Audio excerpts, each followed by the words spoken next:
ಓಂ ಶ್ರೀಮಾತ್ರೇ ನಮಃ. ಶ್ರೀದೇವಿ ಖಡ್ಗಮಾಲಾ ಸ್ತೋತ್ರ ಅರ್ಥಚಿಂತನೆ ಭಾಗ 2. ಪ್ರಾರ್ಥನಾ ಶ್ಲೋಕ. ಹ್ರೀಂಕಾರಾಸನಗರ್ಭಿತಾನಲಶಿಖಾಂ ಸೌಃ ಕ್ಲೀಂ ಕಳಾಂ ಬಿಭ್ರತೀಂ ಸೌವರ್ಣಾಂಬರಧಾರಿಣೀಂ ವರಸುಧಾಧೌತಾಂ ತ್ರಿನೇತ್ರೋಜ್ವಲಾಂ ವಂದೇ ಪುಸ್ತಕಪಾಶಮಂಕುಶಧರಾಂ ಸ್ರಗ್ಭೂಷಿತಾಮುಜ್ವಲಾಂ ತ್ವಾಂ ಗೌರೀಂ ತ್ರಿಪುರಾಂ ಪರಾತ್ಪರಕಳಾಂ ಶ್ರೀಚಕ್ರಸಂಚಾರಿಣೀಂ. ಅಮ್ಮ, ಹ್ರೀಂಕಾರ ಆಸನ ಗರ್ಭಿತ ಜಗನ್ಮಾತೆ ಹ್ರೀಂಕಾರ ಎನ್ನುವಂತಹ ಆಸನದ ಮೇಲೆ ಕುಳಿತಿರುವಂಥವಳಾಗಿದ್ದಾಳೆ. ಹ್ರೀಂ ಎನ್ನುವಂಥದ್ದು ಒಂದು ಬೀಜ ಮಂತ್ರ. ಹಕಾರ, ರಕಾರ ಮತ್ತು ಈಕಾರ ಮಕಾರಗಳಿಂದ ಕೂಡಿದಂತಹ ಬೀಜ ಮಂತ್ರ ಹ್ರೀಂ ಎನ್ನುವಂಥದ್ದು. ನಾವು ಅದನ್ನು ಉಚ್ಚಾರ ಮಾಡಿದಾಗ ನಮಗೆ ಅರ್ಥ ಆಗತ್ತೆ, ಹೃದಯದ ಮಧ್ಯಭಾಗದಿಂದ ಆ ಬೀಜ ಮಂತ್ರ ಅನ್ನುವಂಥದ್ದು ಉತ್ಪತ್ತಿಯಾಗುತ್ತಾ ಇದೆ. ಅದರ ಅರ್ಥ, ಜಗನ್ಮಾತೆ ನಮ್ಮ ಹೃದಯದ ಮಧ್ಯಭಾಗದಲ್ಲಿ ನೆಲೆಸಿದ್ದಾಳೆ ಅನ್ನುವಂಥದ್ದು. ಕಾರಣ ಏನು ಅಂತ ಹೇಳಿದ್ರೆ, ಶ್ರೀಚಕ್ರದ ವಿಧಗಳನ್ನು ನಿನ್ನೆಯ ದಿವಸ ನಾವು ನೋಡ್ತಾ ಬಂದ್ವಿ. ಶ್ರೀಚಕ್ರದಲ್ಲಿ ಮುಖ್ಯವಾದಂತಹ 3 ಶ್ರೀಚಕ್ರಗಳನ್ನು ನಾವು ನೋಡ್ತೀವಿ. ಮೊದಲನೆಯದಾಗಿ ಪಂಚಲೋಹದಿಂದ ಮಾಡಿದಂತಹ ಶ್ರೀಚಕ್ರ, ಎರಡನೆಯದಾಗಿ ಭೂಚಕ್ರ, ವಿಶ್ವ ಅಥವಾ ಯೂನಿವರ್ಸ್ ಅಂತ ಕರೆಸಿಕೊಳ್ಳುವಂತಹ ಈ ಭೂಚಕ್ರವೇ ಆ ಎರಡನೆಯ ಚಕ್ರ, ಮೂರನೆಯದಾಗಿ ನಮ್ಮ ದೇಹವೇ ಒಂದು ಶ್ರೀಚಕ್ರ. ನವಾವರಣಗಳಿಂದ ಕೂಡಿದಂತಹ ಈ ದೇಹವೇ ಶ್ರೀಚಕ್ರವಾದ್ದರಿಂದ ನಮ್ಮ ದೇಹದ ಮಧ್ಯಭಾಗದಲ್ಲಿ ಬಿಂದು ಸ್ವರೂಪದಲ್ಲಿ ಜಗನ್ಮಾತೆ ವಾಸವಾಗಿದ್ದಾಳೆ ಅನ್ನುವಂಥದ್ದನ್ನು ತಿಳಿಸ್ಲಿಕ್ಕಾಗಿಯೇ ಪ್ರಾರ್ಥನಾ ಶ್ಲೋಕದ ಮೊದಲನೆಯ ಶಬ್ದವೇ ಹೇಳ್ತಾ ಇದೆ, ಹ್ರೀಂಕಾರ ಆಸನ ಗರ್ಭಿತ. ಹ್ರೀಂಕಾರ ಎನ್ನುವಂತಹ ಆಸನದ ಮೇಲೆ ಜಗನ್ಮಾತೆ ಕುಳಿತಿರುವಂಥವಳಾಗಿದ್ದಾಳೆ ಅಂತ ಈ ಹ್ರೀಂ ಅನ್ನುವಂತಹ ಬೀಜ ಮಂತ್ರದ ಅರ್ಥವನ್ನು ತಿಳ್ಕೊಂಡ್ವಿ. ಜಗನ್ಮಾತೆಯ ಆಭೂಷಣಗಳನ್ನು ಚಿಂತನೆ ಮಾಡ್ತಾ ಮುಂದಿನ ಶಬ್ದ ಹೇಳ್ತಾ ಇದೆ, ಅನಲ ಶಿಖಾಂ. ಅನಲ ಅಂತಂದರೆ ಅಗ್ನಿ, ಶಿಖಾ ಅಂತಂದರೆ ಜ್ವಾಲೆ. ಅನಲ ಶಿಖಾಂ, ಜಗನ್ಮಾತೆಯ ಶಿರೋಭಾಗದಲ್ಲಿ ಅನಲ ಶಿಖೆ ಅನ್ನುವಂಥದ್ದಿದೆ, ಜ್ವಾಲೆ ಅನ್ನುವಂಥದ್ದಿದೆ, ಅಗ್ನಿ ಜ್ವಾಲೆ ಅನ್ನುವಂಥದ್ದಿದೆ. ಅದು ಜಗನ್ಮಾತೆಗೆ ಭೂಷಣವೂ ಹೌದು, ಆಭೂಷಣವೂ ಹೌದು, ಹಾಗೂ ನಮ್ಮ ಅಜ್ಞಾನವನ್ನು ನಾಶ ಮಾಡುವುದರ ಸಂಕೇತವೂ ಹೌದು. ನಾವೆಲ್ಲರೂ ಕೂಡ ಹೋಮ ಹವನಗಳನ್ನು ಮಾಡುವಂಥದ್ದನ್ನು ನೋಡ್ತೀವಿ.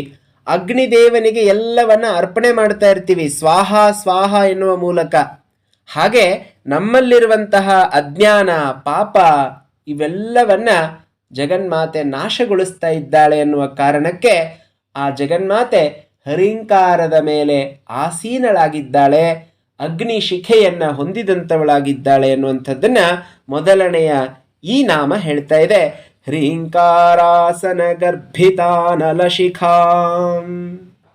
ಮುಂದುವರೆದು ಸೌಃ ಕ್ಲೀಂ ಕಳಾಂ ಬಿಭ್ರತೀಂ. ಸೌಃ ಅನ್ನುವಂತಹ ಬೀಜ ಮಂತ್ರ ಪರಾಬೀಜ ಮಂತ್ರ ಅಂತ ಕರೆಸ್ಕೊಳ್ಳುತ್ತೆ. ಇಲ್ಲಿ ದೇವಿಯ ಮುಕುಟ ಅನ್ನುವಂತಹ ಅರ್ಥದಲ್ಲಿ ನಾವು ಅದನ್ನು ನೋಡಬೇಕಾಗತ್ತೆ. ಆ ಜಗನ್ಮಾತೆ ಸೌಃ ಕ್ಲೀಂ ಕಳಾಂ ಬಿಭ್ರತೀಂ. ಸೌಃ ಮತ್ತು ಕ್ಲೀಂ ಎನ್ನುವಂತಹ ಕಳೆಗಳಿಂದ ಶೋಭಾಯಮಾನವಾಗಿ ತೋರ್ತಾ ಇದ್ದಾಳೆ. ಕ್ಲೀಂ ಎನ್ನುವಂತಹ ಬೀಜ ಮಂತ್ರಕ್ಕೆ ಒಂದಾಗುವುದು ಅಂತ ಅರ್ಥ ಇದೆ. ಅದು ಕಾಮೇಶ್ವರ ಬೀಜ ಮಂತ್ರ.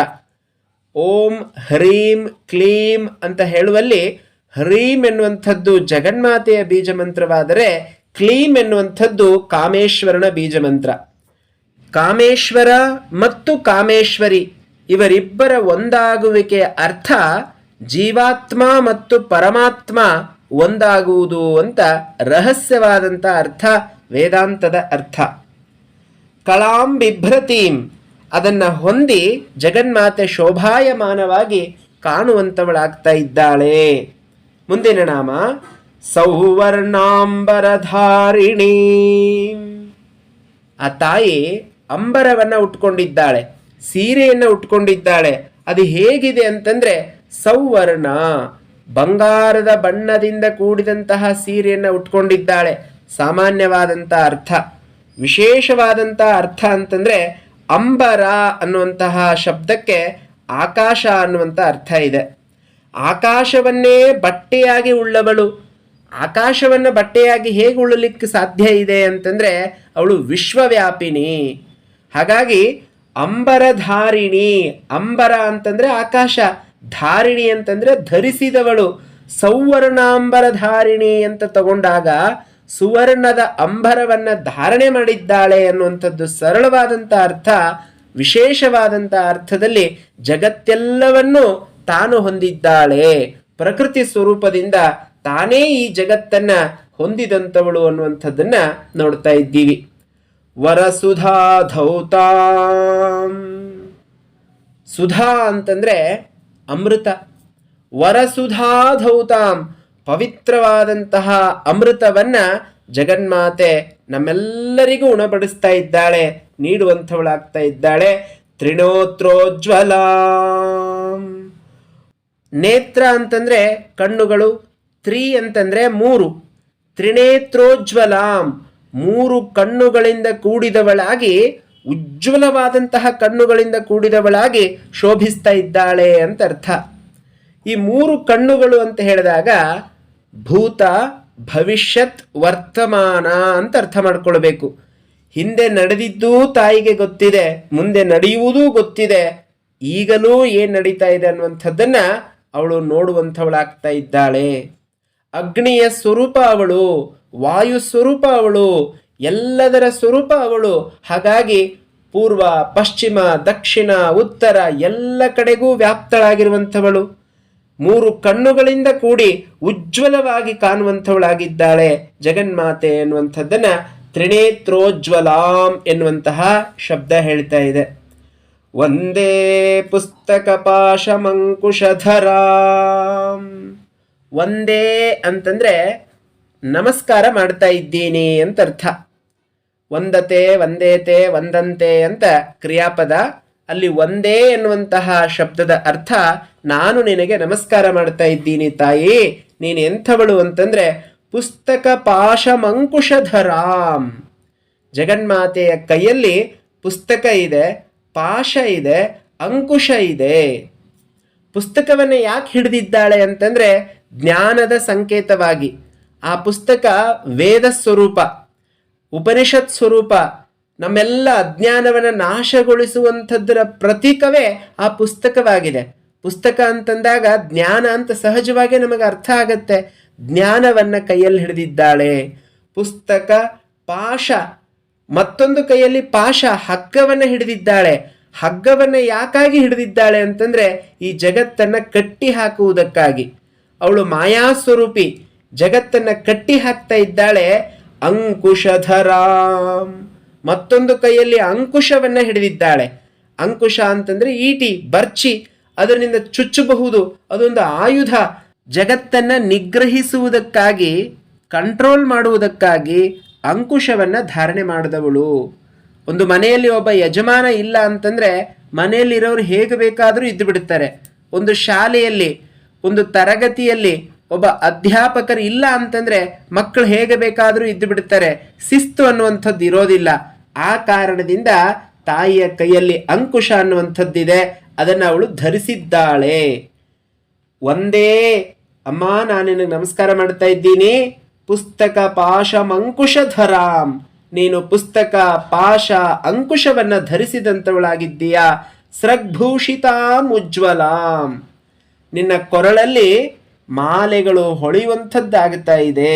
ಭೂಷಿತಾಂ, ಸ್ರಕ್, ಸ್ರಕ್ ಅಂತಂದರೆ ಕೊರಳು, ಭೂಷಿತ ಅಂತಂದರೆ ಆಭೂಷಣವನ್ನು ಧರಿಸಿದವಳು. ಉಜ್ವಲಾಂ, ಅವುಗಳೆಲ್ಲವನ್ನು ಧರಿಸಿ ಉಜ್ವಲವಾಗಿ ತೋರುವಂಥವಳಾಗ್ತಾ ಇದ್ದೀಯಾ. ತ್ವಾಂ ಗೌರೀಂ ತ್ರಿಪುರಾಂ ಪರಾತ್ಪರಕಳಾಂ. ಅಮ್ಮ, ತ್ವಾಂ ಅಂತಂದರೆ ನಿನ್ನನ್ನು, ತ್ವಂ ಯುವಾಂ ಯೂಯಂ ತ್ವಾಂ ಅನ್ನುವಂತಹ ಶಬ್ದ ಬರುತ್ತೆ. ತ್ವಾಂ ಅಂತಂದ್ರೆ ನಿನ್ನನ್ನು ಅಂತ ಅರ್ಥ. ಗೌರೀಂ, ಗೌರಿಯನ್ನು. ಗೌರಿ ಎನ್ನುವಂತಹ ಶಬ್ದದ ಅರ್ಥವನ್ನ ಲಲಿತಾ ಸಹಸ್ರನಾಮ ಅರ್ಥಚಿಂತನೆಯಲ್ಲಿ ಬಹಳಷ್ಟು ಬಾರಿ ಮಾಡ್ತಾ ಬಂದಿದ್ದೀವಿ. ಆ ಪರಮೇಶ್ವರಿ ಪಾರ್ವತಿಯ ಅನೇಕ ನಾಮಗಳಲ್ಲಿ ಗೌರಿ ಎನ್ನುವಂಥದ್ದು ವಿಶೇಷವಾದಂತಹ ನಾಮ. ಅಂತಹ ಗೌರಿಯಾದಂತಹ ನಿನ್ನನ್ನ ನಾನು ಸ್ಮರಿಸ್ತಾ ಇದ್ದೀನಿ ತಾಯಿ. ತ್ವಾಂ ಗೌರೀಂ, ನೀನು ನನ್ನನ್ನು ಕಾಪಾಡುವಂಥವಳಾಗಿದ್ದೀಯಾ. ನೀನು ಸಾಮಾನ್ಯಳಲ್ಲ. ತ್ರಿಪುರಾಂ, 3 ಪುರಗಳನ್ನು ಪಾಲಿಸುವಂಥವಳು. ತ್ರಿಪುರಾದೇವಿ, ತ್ರಿಪುರಾ ಮಹಾಸುಂದರಿ ಅಂತೆಲ್ಲ ನಾವು ನೋಡ್ತಾ ಬಂದ್ವಿ. ಭೂಹು ಭುವಃ ಸುವಹ ಈ ರೀತಿಯಾದಂತಹ ಲೋಕಗಳಿದ್ದಾವೆ. 14 ಲೋಕಗಳು ಸೇರಿದಾಗ ಒಂದು ಬ್ರಹ್ಮಾಂಡ. ಹೀಗೆ ಅನೇಕ ಕೋಟಿ ಬ್ರಹ್ಮಾಂಡಗಳ ಜನನಿಯವಳು. ಮುಖ್ಯವಾಗಿ ಭೂಲೋಕ, ಪಾತಾಳಲೋಕ ಮತ್ತು ಸ್ವರ್ಗಲೋಕ, ಈ 3 ಲೋಕಗಳಿಂದ ವಿಶೇಷವಾಗಿ ಪೂಜಿಸಲ್ಪಟ್ಟವಳು. ಹಾಗಾಗಿ ಅವಳು ತ್ರಿಪುರ. ಮತ್ತೊಂದು ಅರ್ಥದಲ್ಲಿ ಭೂತ, ಭವಿಷ್ಯತ್, ವರ್ತಮಾನ 3 ಕಾಲಗಳನ್ನು ಮೀರಿ ನಿಂತವಳು. ಇವುಗಳಿಗೆ ಮೊದಲಿದ್ದವಳು. ಆ ಕಾರಣದಿಂದ ತ್ರಿಪುರ ಅಂತ ಕರೆಸ್ಕೊಳ್ತಾಳೆ. ತ್ರಿಪುರಾಂ ಪರಾತ್ಪರ ಕಳಾಂ, ಪರಕ್ಕಿಂತಲೂ ಪರವಾದವಳು. ಪರ ಎನ್ನುವಂಥದ್ದರ ಅರ್ಥ ಓಂಕಾರ ಅನ್ನುವಂಥದ್ದು. ಆ ಓಂಕಾರವನ್ನ ಮೀರಿದವಳು, ಅರ್ಥಾತ್ ನಿಶಬ್ದ ಬ್ರಹ್ಮವಾಗಿರುವವಳು.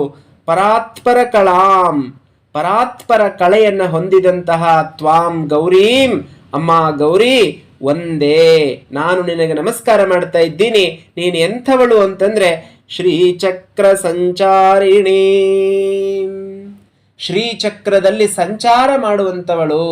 ಶ್ರೀಚಕ್ರ ಅಂತಂದ್ರೆ ನಮ್ಮ ದೇಹವೇ ಒಂದು ಶ್ರೀಚಕ್ರ ಅಂತ ನಾವು ಮತ್ತೆ ಮತ್ತೆ ನೆನಪು ಮಾಡಿಕೊಳ್ಳಬೇಕು.